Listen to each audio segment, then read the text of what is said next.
soy sauce.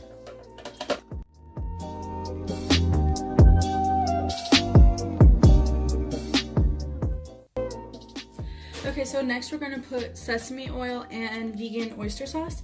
I addressed these in my last video as well, but just to kind of recap really quickly, I got these both from our local Asian grocery store because it's a lot easier to find there. It's a lot cheaper than like Ralph's or something. And for the oyster sauce, you know, just read the ingredients. This one says it's vegetarian and I read everything. It is vegan. There's sugar in there, but it's imported from Thailand and they don't use bone char to process their sugar the way that we do here. So that is vegan. So just, and if you don't have that, then just add some extra soy sauce instead. So we're going to put 2 teaspoons of sesame oil. This is toasted sesame oil, which gives it a lot more flavor and aroma than just regular sesame oils.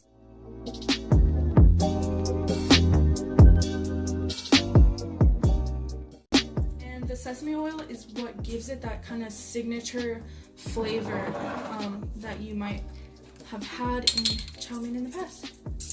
And we're going to put 3 tablespoons of the vegan oyster sauce.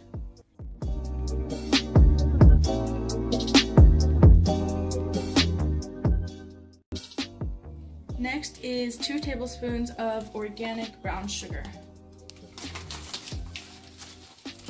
This gives it a hint of sweetness and a little bit more flavor from the molasses in the brown sugar. You can substitute this for any other sweetener that you have on hand though. We're going to put 2 teaspoons of cornstarch to thicken it up.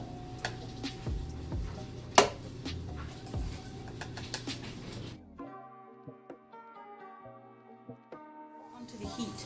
We're going to put in about half of a teaspoon of black pepper. And I'm going to put a couple of teaspoons of this garlic chili sauce. It's up to you how much you want. Hi, Blue.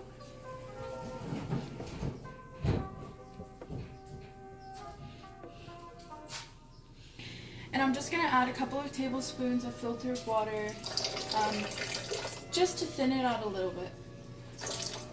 Okay. And then we're going to blend it up.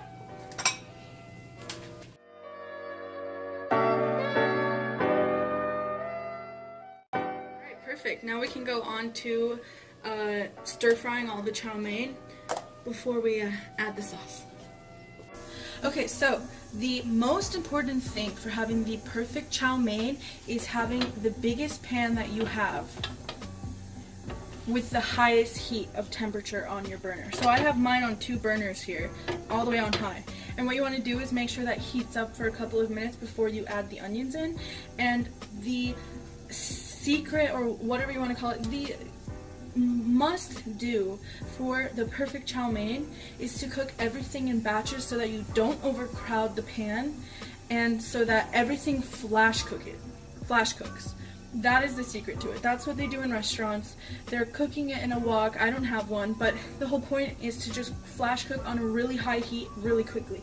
So we don't want to crowd the pan, which is why I'm going to cook all the veggies in separate little batches. So just make sure, I know that it might not seem that important, but trust me, it is the most important thing about the chow mein. It will add so much more flavor, such a better texture, the perfect amount of cookedness to your veggies instead of having a bunch of veggies that if you throw it all in at once, it'll just steam everything and it'll just make everything kind of soggy and limp, and we don't want that. We want it to be perfectly stir-fried with the right amount of char on it and the right amount of, like, still has a little bit of a bite. So the first thing I'm throwing in is 3 onions. I'm doing a huge batch of chow mein. The batch of chow mein I'm doing is good enough for 8 people once, or like 4 people, a family of 4, 2 different times.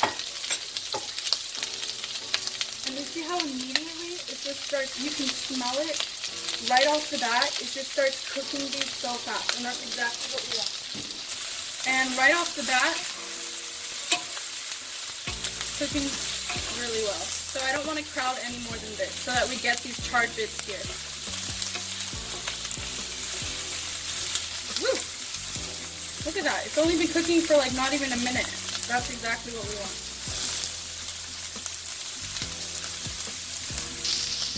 And before this finishes cooking, I'm just going to add in my reserve of garlic and ginger here. And we're just going to add a pinch or two of salt to this as well. So a little bit of salt. And I'm really just doing that for the onion. Alright. Woo, look at that. That is beautiful. That is what I want. And it smells so good. It smells so good. And you will not get this if you crowd the pan. Yeah, then it just steams, right? Yeah, then it's just gonna just steam your veggies.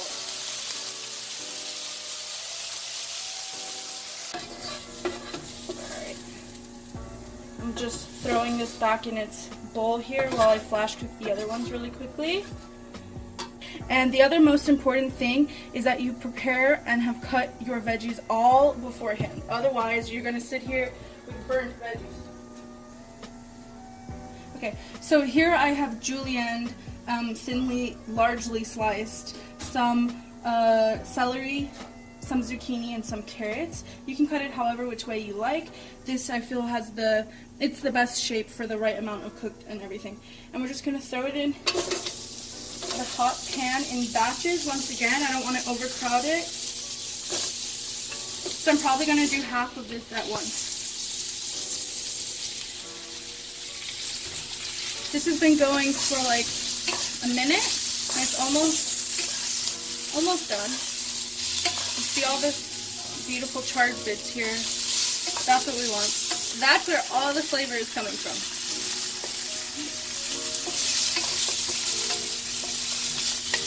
Ooh. It's up to you how long you want it to be. If you think this is too crunchy for you still, I just like it to be nice and cooked on the outside with a little bit of a bite still on the inside.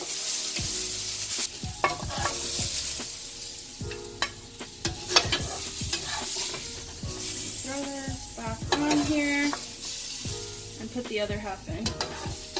I'm going to throw the other half in, and you don't even really need to add oil to this, honestly.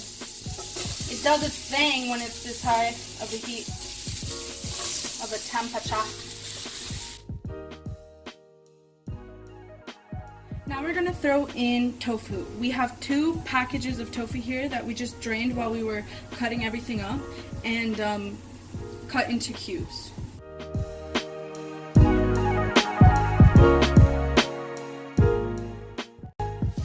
I'm going to add a little bit of salt to the tofu, just to give it some more flavor. Okay, so for us, this is the perfect amount of goldness on our tofu. You can cook it for longer or shorter if you want. It only cooked for about 3 minutes because it was on such a high heat. That's why it did this so beautifully, and because it was drained really well.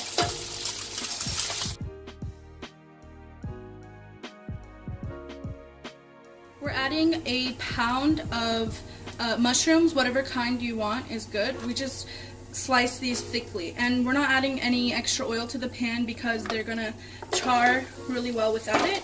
And we're just gonna add a pinch of salt to this to release the moisture now instead of once the sauce hits it. The most amazing thing about stir frying is that it brings out these flavors that you had no idea was in the vegetables. Like, there's nothing in this except for a pinch of salt, which is really just to release moisture. It's not even adding flavor. But these mushrooms taste amazing. They taste amazing. So does the zucchini. So does all the veggies, because we flash cooked it and brought out the most amazing flavor. Woo! That's so beautiful. Okay, that's good. Okay, next we're going to throw in our cabbage. So I just roughly chop these because I like the cabbage best when it's like in chunks like this.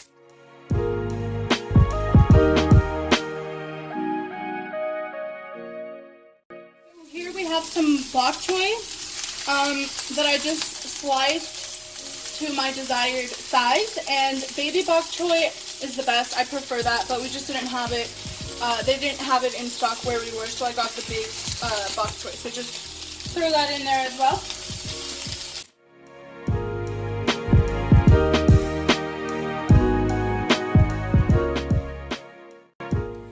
Okay, last veggie that we have is broccoli. I'm gonna throw this in, and instead of oil, I'm gonna add a couple tablespoons of water, because we do want this to steam a little bit. And I'm just gonna flash cook this for literally like a minute, because otherwise you'll lose that beautiful color and it'll get too limp and soggy, and I don't want that. You see how immediately the color changes? That's beautiful. If you ever wonder when you go to a restaurant and the broccoli is cooked perfectly and it's such a vibrant green color and it still has a bit of a bite to it, if you wonder how they get that, it's because they're flash cooking it.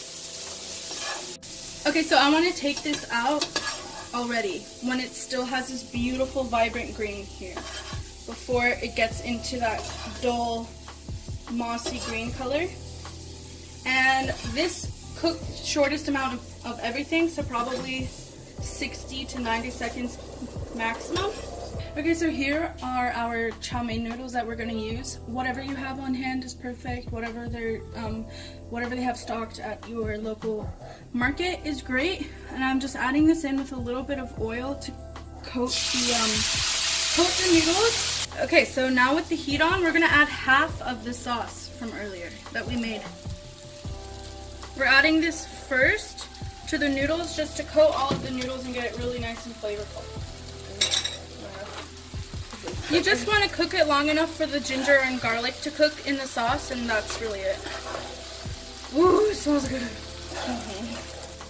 Okay, so this is coated enough. I don't want to like go in there and try to coat every little piece because I'm going to break all the noodles apart.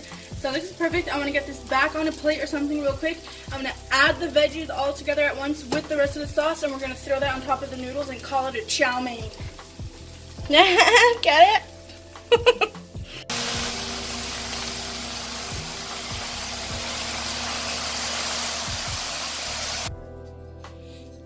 Okay guys, this is the finished chow mein, and this is only half of what we made. So definitely is perfect for a family of 4, 2 times over if you do the whole entire recipe.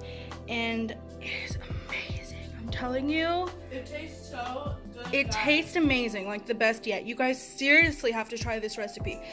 If you make a small batch just for a couple of people, it probably takes like 10 minutes from start to finish. It's that fast. And everything flash cooks in no time, and it gives everything so much flavor. I'm telling you guys, my god, this tastes so freaking good. Beautiful. Beautiful. Woo! Look at the beautiful color of all the veggies as well. The broccoli. Oh my god, I'm ready to dig in. We also threw some bean sprouts in here as well, forgot to mention. Alright, dig in you guys. I hope you guys enjoy. Please let us know if you have any questions or comments, and enjoy. I'm just gonna dig in. Bye!